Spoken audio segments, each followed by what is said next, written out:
Hey, if you are using Beats 4 headphones and one side actually play a little bit louder, then I will recommend you to perform this simple process to try to fix this. It's not working for 100%, but at least we'll try to do something. So you have to grab your headphones and find a right headphone with with this power button.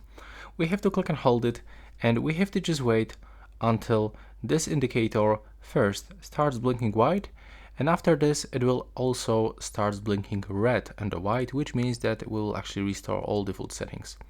It will take probably around 8 seconds of holding this button. There we go. And now we can release.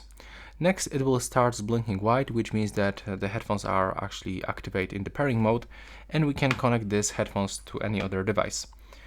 And now you can tell me if it works. If it doesn't work, you have to take advantage of the warranty or actually send them to some paid service where someone is gonna fix this.